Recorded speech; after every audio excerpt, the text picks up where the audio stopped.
was actually thinking, like, do you think it's hard to be an SI dom?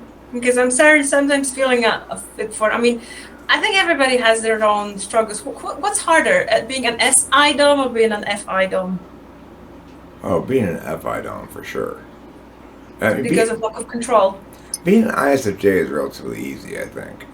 I think it's one of the easiest types to be. You get along with everybody, and you're satisfied primarily and foremost and overall by something that doesn't require the world to give you much, right? In other words, you're satisfied by self pleasuring. It's very so they're very self contained. But Yeah. ISTJs have more of a struggle because they don't have the FE, so it's like you're more likely to experience as a person ontological distress when you have struggles with other people than when you have struggles with dynamics non social systems. So I think that in that regard, ISTJs have a harder go of it than ISFJs. Mhm. But overall, FI users, Oh yeah, just FI users. Yeah, right. That's your question. Right, FI. Well, because they have to carry the burden of, they have to carry the weight of everything for long periods of time.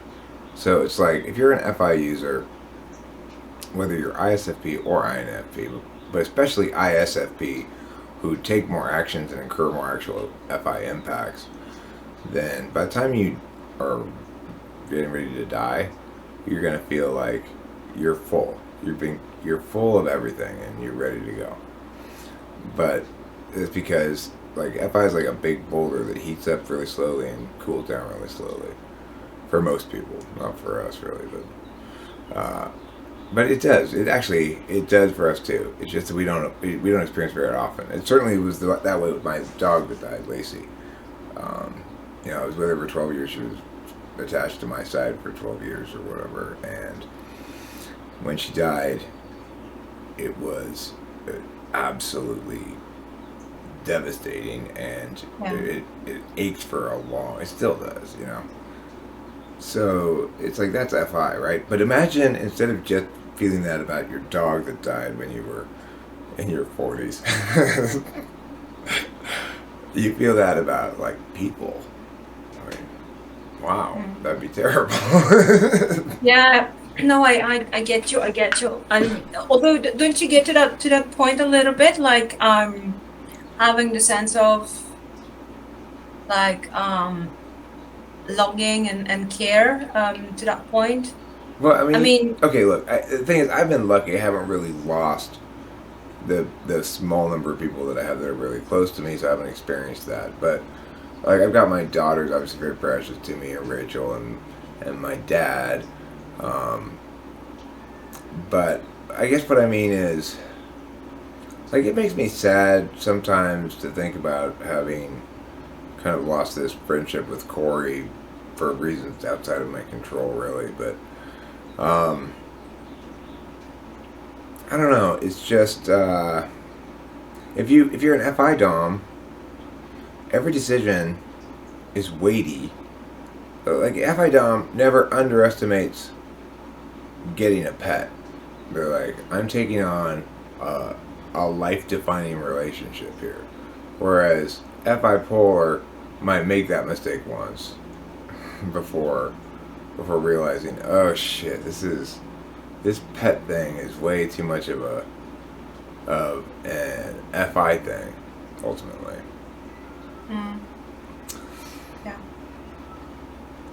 So it's got to be difficult. Like INFPs, they also have to carry with them the pain of regret over things not done or actions not taken, choices not made, deliberation overwrought for too long. Although they may be I guess exempted from some of it by the fact that they're SE polar, so you just never think really in terms of impacts. I'm not sure. It would seem to me that that would be a primary source of regret for an INFP as they get older, was having spent a lot of time ideating about what might possibly be impactful emotionally to them and not very much time actually creating any impacts in any direction. But sometimes they do. So, I mean, INFPs will surprise. I don't know. INFPs are kind of mysterious. It depends whether they are disciplined enough to force themselves to take action, but they don't feel like it on the day. I noticed. Or maybe it's not about their discipline, but is there a third party strong enough to motivate them or help them with that push? Because There I've are known a couple of ISFPs, and they polar opposite. One of them will just not do shit. It's just not turn up, disappear. No, I'm feeling it. No, and the other one kind of has. I think his boss is more of a forceful person that says it's got to be done, and that guy like literally achieves a lot. I generally think INFPs are optimally part-time people. They're like, they even at their Yeah. best, they're still only really working part-time. Yeah, it's like this. What would you say the stereotype of an ISFP is? This because I feel this surfer dude, kind of Well, good looking, tall, ISFP is a handsome. different ISFP is a different ball of wax. I'm talking about INFPs. INFPs are part-time people. It's like Oh, I was talking about ISFPs. Right. ISFPs. I think. I mean, I don't really know any in life. When I encountered them, well, I mean, my childhood friend Chris Moore was an ISFP, and we were good friends for all of our childhoods. But that friendship didn't really survive childhood. Like, we went to college at the same place too, but then our differences kind of made us lose interest in each other. And I find that that's what happens with ISFPs whenever they enter into my life in any way. Really, is that um, if it's a personal relationship anyway, like, well, we're not gonna really we're not gonna really connect because there's just not any commonality function wise, and so I don't know how they are is what I'm getting at, really. Mm. Okay. Yeah. Well, I have that experience too with ISFPs. It's almost like they sometimes, if they at the beginning, if they're really interested in building a relationship maybe with you, um or they're just interested by you, they'll make an effort, and they almost like go out of the way to actually reach out and hang out or whatever it is, but that fizzles out like where did this person go? And I have the same qualities, and I think this is where it like, if nobody is making an effort to actually reconnect, and we both have seen that the other person's not really reconnecting, I just forget about it. I have a lot of like friendships. Like I meet a lot of people in conferences and travels, uh, and then I kind of forget about them really, because not everybody can be in my life, and I just don't have that much And it's, time and space. So and I it's just keep also it. not necessarily a commentary on anything at all. Like, for example, this will be a great video, and I made videos with you before, right? Yeah, I have, and